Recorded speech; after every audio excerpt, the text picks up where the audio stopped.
That was fabulous. We're going to be joined by Peter Ettedgui and Ian Bonhôte for a Q&A.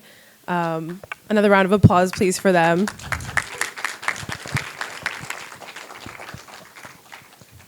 You two will be sharing this mic, and I assume you're good at that.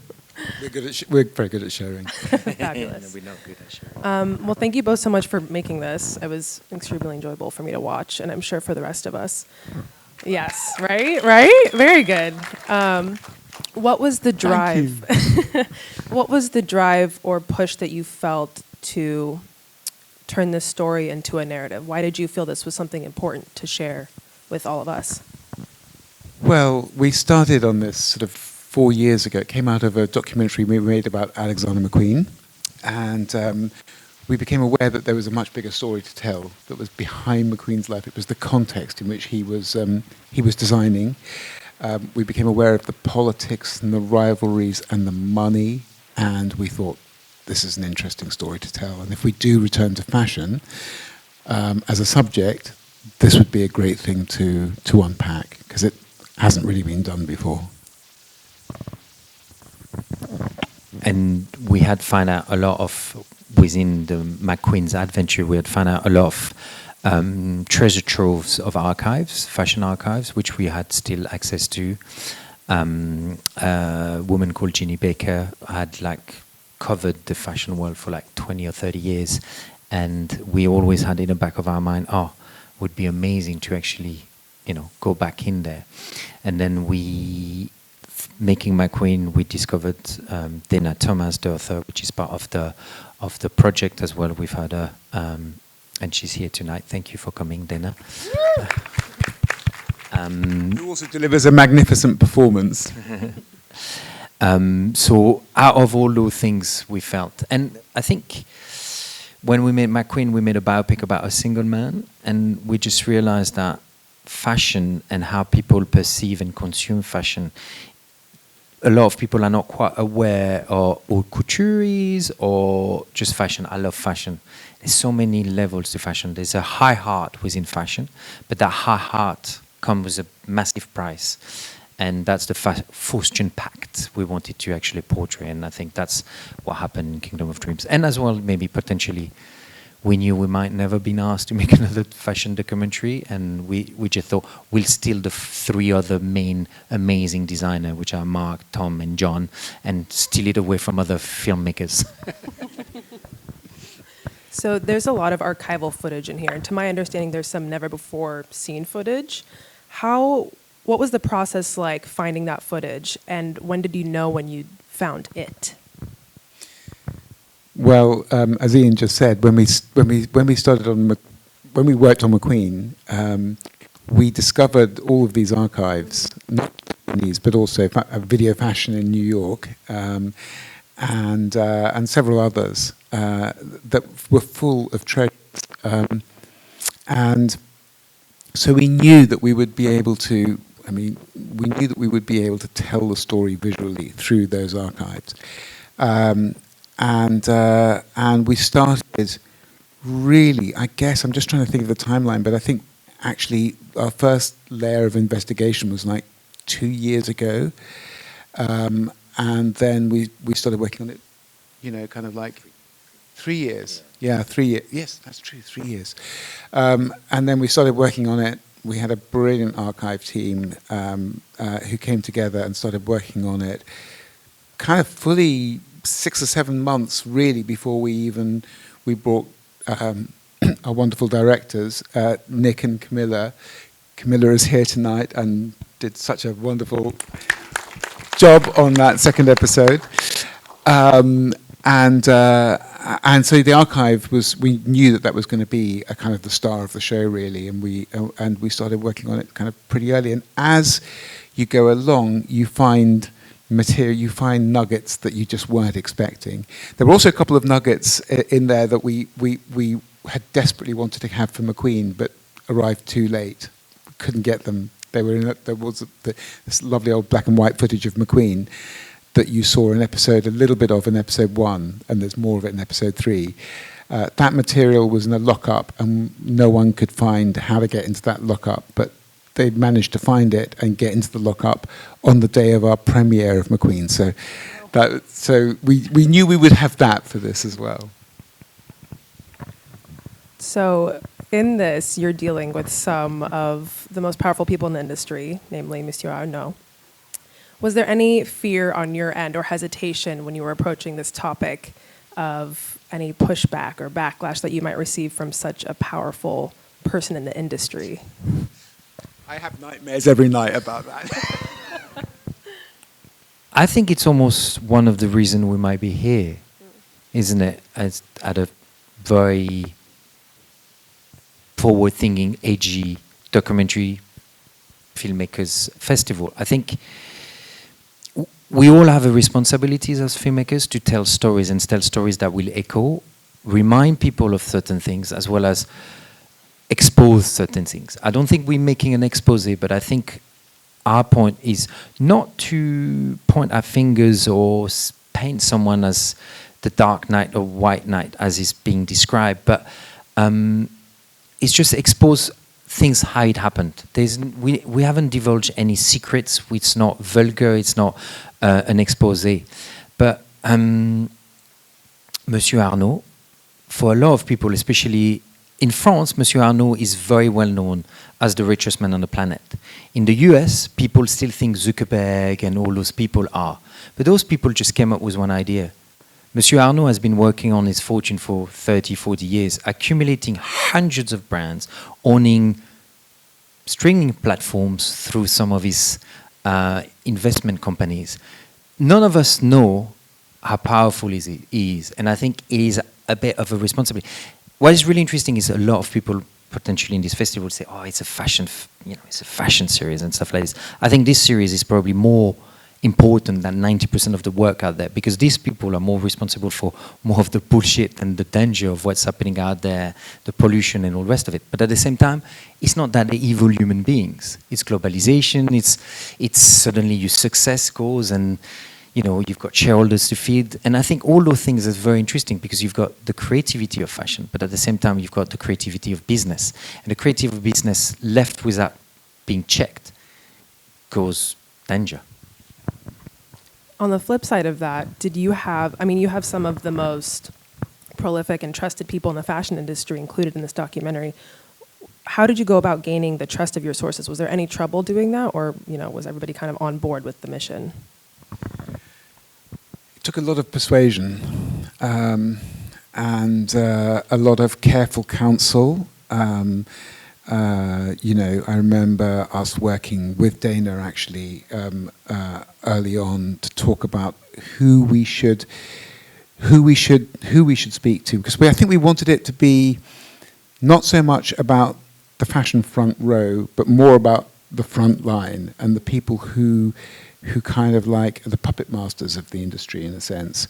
And we needed to try and make sure we had enough people who didn't perhaps have a reputation to lose in so far as they weren't working in the industry in the same way anymore. And we needed to have people who were willing to sort of, to tell the truth. And again, it's not about digging for dirt. It's about actually just sort of revealing the mechanics of this industry, which are fascinating. And I think it was just sort of a long, patient process, and a lot of reading. One of the books that we found early on was the story of the House of Gucci, which Sarah Gay Forden wrote, who is also here tonight, and upon which the Ridley Scott film was based. And this, in a sense, the episode you've just seen is almost like the sequel to House of Gucci. So I think it was kind of like a constant process of sort of finding people who were there, who experienced what went on, and were willing to be sort of, candid about it. That was the trick, really. So I was very curious while watching this. You guys might be considered fashion insiders now, at least knowledgeable about the fashion industry. Definitely not. You're very fashionable people. We can put it that way. How about that? You both are. Vintage. Which is the way to go. What do you think between this and McQueen? You know, there's a lot of drama, a lot of chaos, and we might say a lot of darkness in the industry. What do you think causes so many great designers and people to kind of fall victim to the fashion industry like we saw in this documentary? I think I always like to make the comparison to music and other art form. Fashion, very quickly, the creative person becomes a brand. And it's, Hubert de Givenchy becomes the house of Givenchy, Christian Dior the same. And I think what we try to portray is how this system or this way evolved to become big conglomerates. I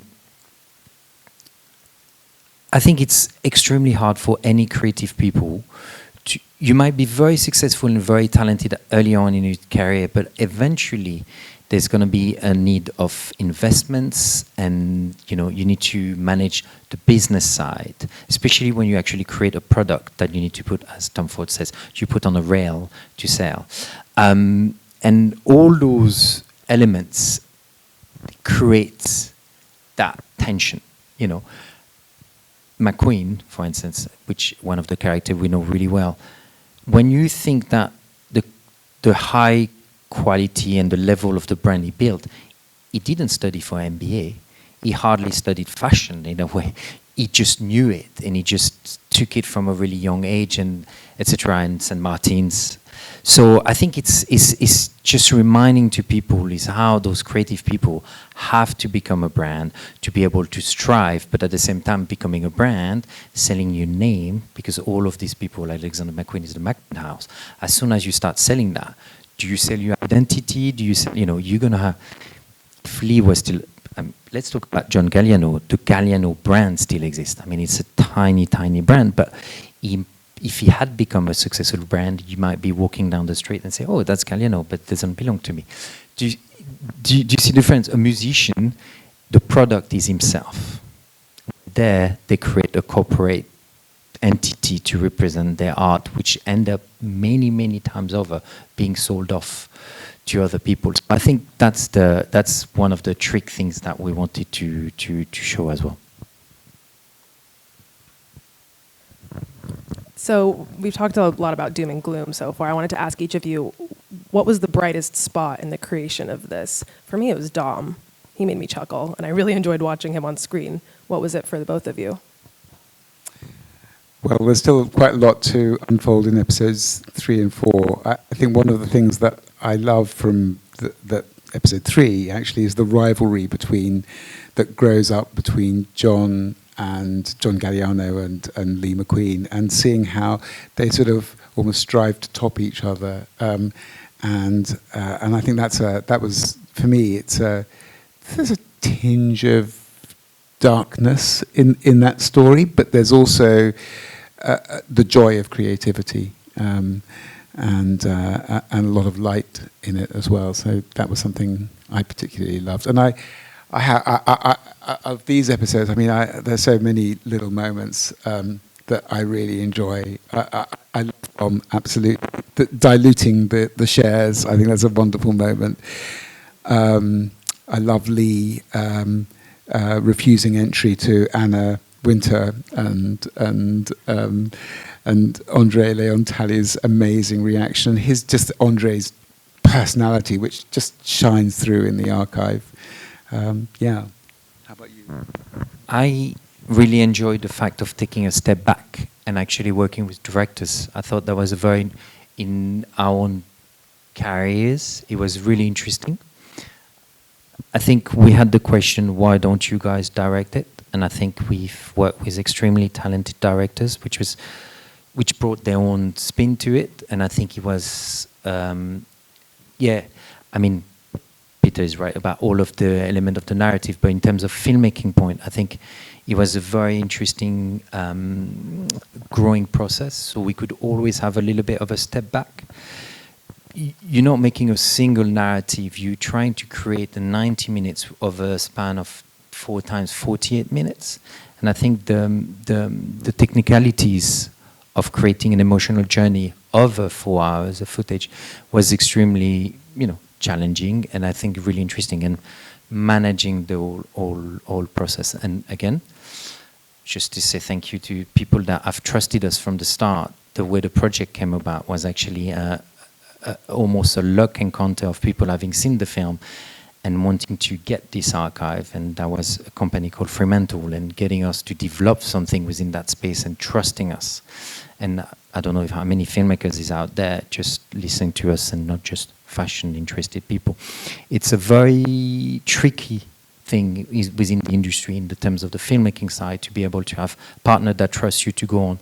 Because fashion is a very, very tricky subject matter to bring to the screen, and to get a wider audience to like it, TV or streaming or however we call it, the serial thing, is you need to bring a big audience. And I think one thing we really cared about was to make it accessible and echo with people emotionally, but as well with the theme, and make something which constantly strive to be unobtainable, Kingdom of Dreams, as we called it, obtainable for a wider audience. And I think that was another challenge I think was really interesting for us to try to do.